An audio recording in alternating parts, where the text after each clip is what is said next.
تو ایک بار پھر ڈاکٹر صاحب رجب طیب اردگان یا اردگان، اس کا جس طرح بھی نام لیا جاتا ہے، وہ صدر بن گئے۔ پہلے انتخابات ہوئے تو وہ مطلوبہ ہدف جو تھا حاصل نہیں کر سکے، پھر اس کے بعد دوبارہ سے الیکشن ہوئے ہیں تو وہ مطلوبہ ہدف انہوں نے حاصل کر لیا، دوبارہ سے وہ صدر بن گئے ہیں ایک بار پھر۔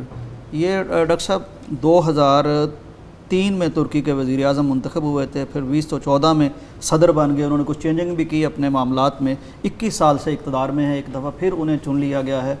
انہوں نے ظاہر ہے وکٹری اسپیچ بھی کر لی ہے، مختلف ممالک سے انہیں مبارکبادیں بھی موصول ہو گئی ہیں۔ ڈاکٹر صاحب ایک تو انہیں ہم بھی چلو مبارکباد دیتے ہیں، دوسرا آپ سے میں سمجھنا یہ چاہتا ہوں کہ یہ کس طرح ہوتا ہے کہ حکمرانوں سے اس طرح عوام محبت کرے، 20 سال کے بعد پھر منتخب کرے؟ ہمارے ہاں تو اس طرح کی چیزیں نظر نہیں آتی، یہ بھی تھوڑا سا بتائیے گا۔ دیکھیں جی، جو وکٹری اسپیچ دی ہے اس میں کہتے ہیں کہ اس نے آغاز جب کیا ہے طیب اردوان نے، جی، تو انہوں نے وہ کوئی نیشنل ترانہ، قومی ترانہ، کوئی ایسا سانگ گایا ہے جس میں اس کا مطلب یہ ہے کہ ہم سب ترکی سے محبت کرتے ہیں۔ بالکل، جی جی۔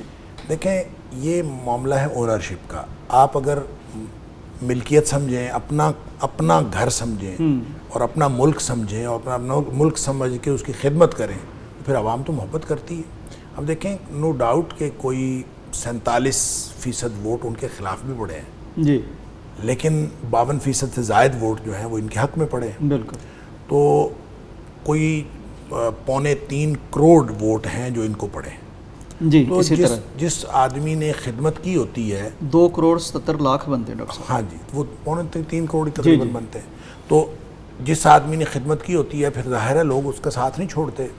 اور یہ جو میں سمجھتا ہوں طیب اردوان کا جو معاملہ ہے نا، اس نے جو ایک ود ان کنٹری اور آؤٹ آف کنٹری پوری ملت اسلامیہ کے لیے جو اس کا رول ہے، وہ کسی کو نظر آئے یا نہ نظر آئے، میں یہ سمجھتا ہوں کہ یہ پیمانہ ہی بہت بڑا پیمانہ ہے کہ پورا مغرب جو ہے وہ زور لگا رہا تھا کہ طیب اردوان دوبارہ پریزیڈنٹ نہ بنے۔ بالکل۔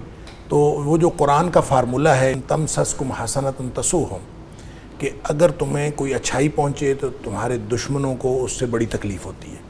تو طیب اردوان کے کامیاب ہونے سے چونکہ سارے مغرب میں صف ماتم بچھی ہے، لہٰذا ہم تو اس لیے خوش ہیں۔ اس کا مطلب یہ ہے کہ یہ ملت اسلامیہ کا دوست ہے، اور اس بندے نے جو خدمات اپنے ملک ترکیہ کے لیے کی ہیں وہ تو کی ہیں، لیکن ملت اسلامیہ کے لیے بھی بہرحال اس کا وجود ایک بہت یعنی نعمت سے کم نہیں ہے۔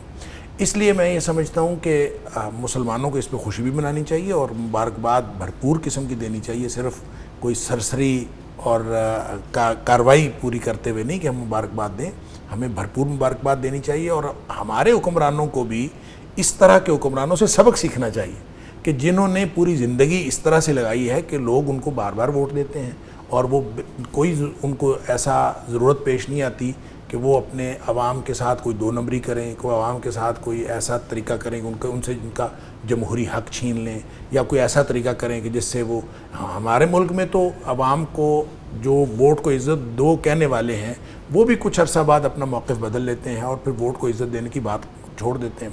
تو جن ممالک کے اندر جو حکمران اپنی رعایا کے لیے خیرخواہ ہوتے ہیں وہ پھر ان کے حقوق بھی نہیں چھینتے، تو ظاہر ہے پھر رعایا بھی ان ریٹرن ان کے حقوق بھی ان کو دیتی ہے، ان کو بار بار منتخب کرتی ہے۔ اور طیب اردوان جو میں سمجھتا ہوں اس حوالے سے ایک بہت عمدہ مثال ہے ہمارے سامنے ماضی قریب کی۔